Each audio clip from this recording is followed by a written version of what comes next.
A lot of people think elegance is about standing out. You know what real elegance is all about? It's when you enter a room, you talk to someone briefly, you go away, but 10 days later, they still remember you. Hi my loves, in today's video I am sharing with you 15 habits of elegant women that most people do not do. These are going to be things that you can put into practice right after watching this video, so there's no downtime. You literally can get started right away, and I really hope you do, because if you've been wanting to level up, these tips are genuinely going to change the game for you. Let's start off with an elegant lady's morning routine. Instead of just getting out of your bed and jumping into the day, elegant women like to take their time and glide into the day. So that could mean having a glass of warm water with some lemon in the morning, journaling in bed, meditating, saying a quiet gratitude prayer, anything that basically helps you pause and set the tone for the day. Every morning what I like to do is I like to set some intention for myself. So what am I going to do today? In what tiny little way am I going to make a difference to my life today itself? For some people this might be lighting an agarbatti or a candle. It's different for everybody, but whatever works for you, do not just jump into the day right away. Take your time to actually glide into the day. Do you understand the difference? The essence of this is that stillness is the new luxury. So unless absolutely urgent, you must never be in a hurry, especially for things where you have a routine. Do not be in a hurry. Take your time to do each part of the routine. Actually savor the activity, enjoy what you're doing, and then move on to the next thing. When you start doing this, it might not look like it's such a big thing, but when you keep on doing this over and over again, you will notice a shift in the way your mind starts perceiving things, in the way your mind wants to spend time doing a certain thing and then moving on to the other, instead of just jumping, rushing, hustling. Next up, dress with intention, not with trends. So after your morning routine is done, you open your cupboard, you decide, okay, what do I want to wear today for the day? Think about it with intention. It's an age-old saying, when you look good, you feel good, and that is so true. That is actually what we talk about on this channel quite a lot. So if you haven't subscribed to the channel, make sure you do. Let's say I'm going out for a coffee date with my best friends. I'm going to dress a certain way. Whereas if I'm going for a business meeting, I'm going to dress a certain way. Now, if I'm going for a business meeting for my own work, which is content creation, I'm going to dress a certain way. However, if I'm going for a business meeting for one of my clients or for my mom's work, I'm going to dress a certain way. So it's all so different, and an elegant woman dresses with intention. She knows where she's going. If she's going to a temple, she'll dress a certain way. She will not be rebellious about, no, but this is what I want to wear. Think about where you're going, the kind of people you're meeting, and dress accordingly. This is where social empathy and reading the room really comes into practice. Next up, eating with elegance. Every time a meal is presented in front of you, try to make it a point to eat slowly. Now, this is not applicable for people who are genuinely slow eaters, but if you find yourself rushing on to the next thing, let's go back to the first point. Do not be in a rush. But what do you do before eating? You're going to set your table. Please try to avoid taking a plate and just eating out of the plate, sitting on a sofa watching TV. I would encourage you guys to take out some time to learn how to set a table mat. Try to take some time and actually learn how do you set the table. Elegant plating, linen napkins, and this does not have to be just when you're eating with other people around. Even if you're eating all by yourself, put on some nice music in the background. Romanticize your meals even when you're eating all alone. Next up, respect your skin like you respect others. Elegant women extend grace not just to others, but also to themselves. Skincare might seem like it's all about vanity, but it is about self-respect. It is how you show up for yourself every single day.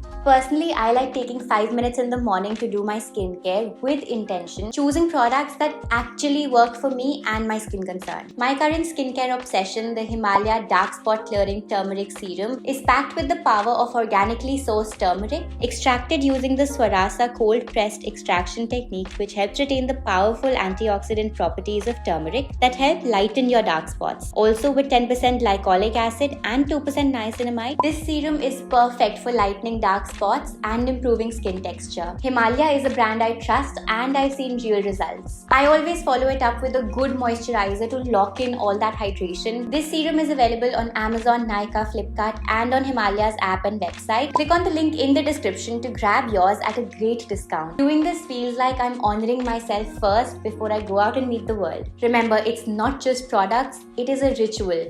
Next up, there is so much power in a well-kept home. Now, when I say power, I don't mean people are going to come and be like, oh my god, no, there is quiet power, and that's actually what we're aiming for. Think about it. When you enter someone's house and the apartment smells nice, there are fresh flowers in the vase, the cushions are fluffed, and when you go over and over to this person's house, you see that they've not just done this for guests, but they've done this for themselves. They have their cushions fluffed every single day. They have fresh flowers coming in every single week. When your house or when your space is well kept, not only does this reduce the mental chaos that we have going on in our head. It helps create a more productive workspace. So your entire day ahead is going to flow much more easily, much more smoother. It's just going to be such a nice experience when you start doing this for yourself. Every time we walk into a hotel room, why do we feel so nice? Because it's presented like that for you. It's ready like that for you, right? When you step into your own room, why do you not want to keep your room well maintained then? Something as simple as folding your blanket early on in the morning can be a feminine ritual, and it's these small things that reflect your mental state. So no, you don't have to keep fresh flowers for guests. You don't have to lay the entire table perfectly for guests. You don't have to fluff up the cushions for guests.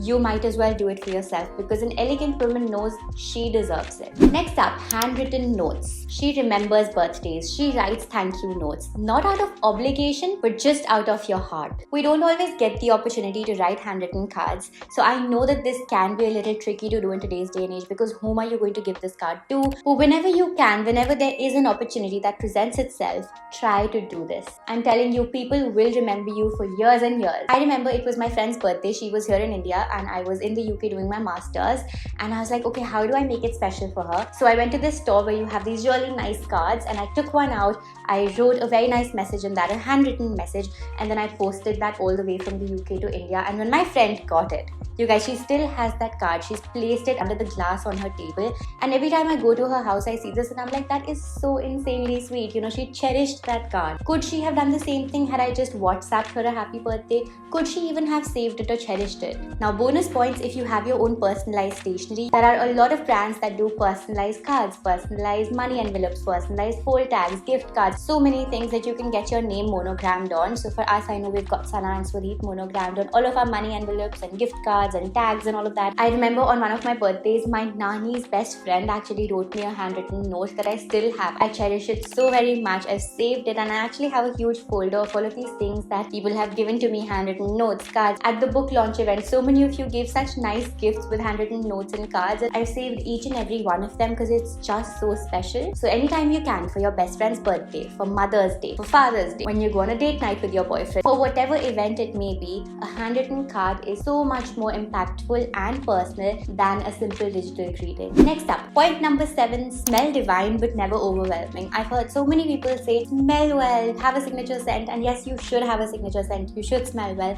but sometimes people overdo it. There's a fine line between smelling good and it being so overpowering the other person can't breathe. If you still haven't found your signature scent, I have an entire video on my perfume collection where I break down the notes and how every perfume smells and affordable alternatives of those perfumes as well. I will leave a link right over here, so make sure you check out that video because it's one video where I really put my heart and soul, so you guys must have a look at that. It will tell you how you can find different kinds of perfumes, what notes should you look for, how do you select different perfumes. It's quite in depth, so make sure you have a look at that. The idea is you don't have to announce your arrival, your scent does that. So when you have a signature scent, every time you walk into a room, people know, okay, this is the person who's come in, because they recognize you with your scent. Next up, regulating emotions gracefully. See, elegance is not about not feeling things. Of course, you're human, you will feel things. There are times when you are going to sit and cry. Elegance is about choosing not to leak your emotions everywhere. There's a huge difference between response and reaction. A response is an answer that is well thought out. You actually spend time contemplating, thinking, analyzing the situation. Whereas a reaction is what happens instinctively. A reaction is a lower level thinking skill, whereas a response is a higher level thinking skill. And every time you want to react, every time you have that instinctive urge to react, that sort of energy that's bubbling up over here, try to channelize that through creativity or through exercise. Any way in which that energy is not coming out in a negative force, but is more sort of going out in the positive side. One thing I also like to do is every time I feel like, okay, things are not going how I want them to go, I'm sobbing, I'm just not in the right state of mind, I ask myself, what is this phase of my life trying to teach me? And when do I want this phase of life to end? When you decide that you want to take the power back in your hands, you get to say, okay, I'm feeling this way because of XYZ reason, and this is going to solve itself out in the next 1 week. And then 1 week is the amount of time you're going to spend crying on it unapologetically. And after that 1 week is done, you're going to put that at the back of your head and you're going to move forward. Next up, quality over quantity in every single choice. Be it bags, friendship, or skincare, an elegant woman never keeps collecting, she curates. What is the difference between collecting and curating?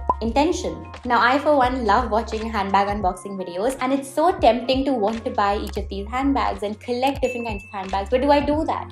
No. Similarly, when it comes to people whom we surround ourselves with, you can keep making friends, you can keep being a social butterfly, but deep down, does that really nourish your soul? Compare that to when you have, say, a close-knit circle of friends, and every time you meet, there are constructive conversations, there are things that actually nourish your soul and give you energy to perform better, to do better in your life. An elegant woman realizes she does not need quantity, she needs quality in her life. I'm in this process right now where I am curating my footwear collection. I am trying to get rid of all of the shoes and the heels and the flats that I had for years and years and years, and now I'm selecting footwear that actually works for my feet, that is exactly my size of footwear, and footwear that's versatile and I'll be able to wear it with many things. The price here is not something I'm concerned with because I know it's going to last me a long time. What I am concerned with is that the shoe should fit well, the footwear should reflect my personal style, it should suit the shape of my feet, and then whether it is a more affordable shoe or a more high-end shoe, it does not matter because it fulfills these 3 criteria. I'm doing the same thing with handbags as well, more classics over trendy pieces. And the same thing holds true not just for material things but even for your actual relations. Right now, I'm also in the process of setting emotional boundaries with friends. There's a certain boundary, a healthy boundary, that you must draw even with the closest people to you so you can protect your peace. Next up, an elegant woman is always mysterious. You never have to put all of your cards out there for the public to see. Now, I know mystery is a thing that's becoming more and more difficult, especially in today's day and age when we're always posting Instagram stories, we're always posting reels, we're always showing the world what we're up to, and I get it. I will give you the hard pill to swallow first. Nobody wants to see you change in your underwear. Now, I know this is a controversial opinion. People will say all sorts of things. Yes, you have the freedom of speech and expression to do that for sure. But in my personal opinion, it is not elegant to do that. And you know what that will do? It will attract the wrong kind of audience to your profile. I, in fact, have a whole video on how you can maintain a classy social media. So if you'd like to have a look at that, the link is right over here. I've broken down a lot of things. Now, keep in mind, it is a video a lot of people will find controversial or triggering and will say all sorts of things. That's okay. That's your opinion. I respect that. That video is my own personal opinion, so I hope you can take it in the right way. If you feel it resonates with you, that's my tribe. I love talking to you guys. But if it doesn't resonate with you, that's alright as well. You are free to make your own decisions. Point number 11, be well read. I remember back in school, they started a subject called current affairs, and I used to hate that subject. I used to hate reading the newspaper until I learned it actually makes me sound more smart. I can have better conversations with people I'm meeting for the first time. When this self-realization hits you, you realize an elegant woman actually likes reading about art, culture, history, and not just that. For you, it could be different topics. It could be aeronautical engineering, it could be something related to medicine, it could be something related to law. Whatever it may be, it needs to be something that actually makes you want to talk more about it. And elegant women can hold a conversation beyond just fashion and reels. There's more to life. You want to know more about it. You can look good, but when you open your mouth, what is it that comes out? How impactful is it? That should leave people stunned. And then, of course, if you dress well on top of that, bonus points. But dressing well is not the only thing. An elegant woman knows she needs to be smart, she needs to be sharp. This does not mean you have to read the newspaper every single day. I've subscribed to websites like Psychology Today because I love reading more about the human mind and feelings and how do we process our emotions and things like that. I've subscribed to newsletters on interior design and graphic design and advertising. They're all fields that I'm really curious to know more about. So whatever your interest area is, just make sure you know more than just surface level. Next up, an elegant woman is always in control of her own life. She knows when to lead with softness, but she also knows when to stand in structure. Let me explain this in a better way. Swadeep, my husband, and I were on a trip recently, and when we're on trips together, it's usually him doing more of the logistical work. How do we go from point A to point B? I'm doing more of the, okay, I want to go here, here, here sort of thing. But when I am traveling with my friends, when all of us went for my bachelorette, for example, all 5 of us were on our toes. All of us were figuring out the itinerary, we're figuring out the budget, we're figuring out the logistics, we're figuring out the eating situation, constantly thinking about how do we get this done. All of us balancing our masculine and feminine both. With Swadeep, I was more in a state of flow, whereas with my girls, we're all constantly on our toes. What does that mean? It's not about being one or the other. It's not about me being just masculine or just feminine. It is about being whole. An elegant woman knows these are 2 sides of hers and she needs to balance these both very beautifully. In the morning, when I'm in my zone, I'm working, I'm filming right now, I am in my structured mindset. But in the evening, when I light a nice candle, when I have a nice dinner setting up for my family, try to see how you can plan your week like a CEO but move to a soft candlelit dinner in the same breath. Some days are roses, some days are spreadsheets, but you wear them both beautifully. Now, if you're looking for ways to structure your life and balance both your masculine and your feminine, I actually have an entire Notion planner which I like to call the ultimate life planner. It is the planner that I use for all areas of my life, and without that planner, I swear my life would just be all over the place. It has a very nicely broken down calendar calendar, a to-do list, your daily tasks. All of that helps create structure, but then it also has a more beautified task list for all of your routines, for your self-care check-in, for your habit tracker, your vision board, movies you want to watch, books you want to read, all of that which you can dump down over there in a very aesthetically pleasing way. And every time you feel like, okay, what movie do we watch? You go back to that. There's structure, but there's also so much femininity around that. I would love for you guys to check it out if you haven't. I'll leave a link to that in the description box below. Make sure you have a look at that, because I'm telling you, that Notion planner is literally the only thing I rely on. Why I'm saying structure is important is, let's say you're in college, you miss a deadline for your assignments, then you look at the professor with puppy eyes saying, can I please submit this 2 weeks later? That is kiddish, it's not elegant. When you're trying to level up in all areas of your life. Next up, host with your heart, not just aesthetics. Whenever you host a function, whether it is your birthday party, whether it is a farewell function, whatever function it may be, make people feel seen. An elegant woman knows it's one thing to make her place look all pretty and polished, but it's one thing to make people feel important. I remember last year it was Swadheet's birthday and he loves having theme parties. So I think last year was more of a mafia sort of vibe. So we planned a lot of games and we had winners for each games, but we made hampers for each and every person. We made a little gift bag for everybody to take back home, and those gift bags were personalized. Elegance is not the typical images that you will see on Pinterest. It's going a step further and actually making people feel comforted and cared for. Point number 14, get inspired but never influenced. When you see people live their best life, it is so easy to get carried away and think this is exactly what I want. I know people who started following someone online and 2 hours later you will see they've started talking like that person, they've started behaving like that person, they even start modulating their voice like this person. That is not elegant, and most people, the outside world, can see through this. I want you to keep in mind, you are not chasing total reinvention. You don't need to totally create something new out of yourself. No, you're only going to polish what is already there. And if you are looking for ways to glow up, I have a book called The Glow Up Guide that's going to be your partner through it all, and I promise you, by the end of this book, you are going to see a transformed version of yourself, physically, spiritually, emotionally, financially, in all aspects. It is an Amazon bestseller for a reason, so if you're interested in checking out more about this, the link is right down in the description box. Make sure you have a look. And finally, my favorite pointer that I think not a lot of people are doing, and I so sincerely hope that you can do this. This is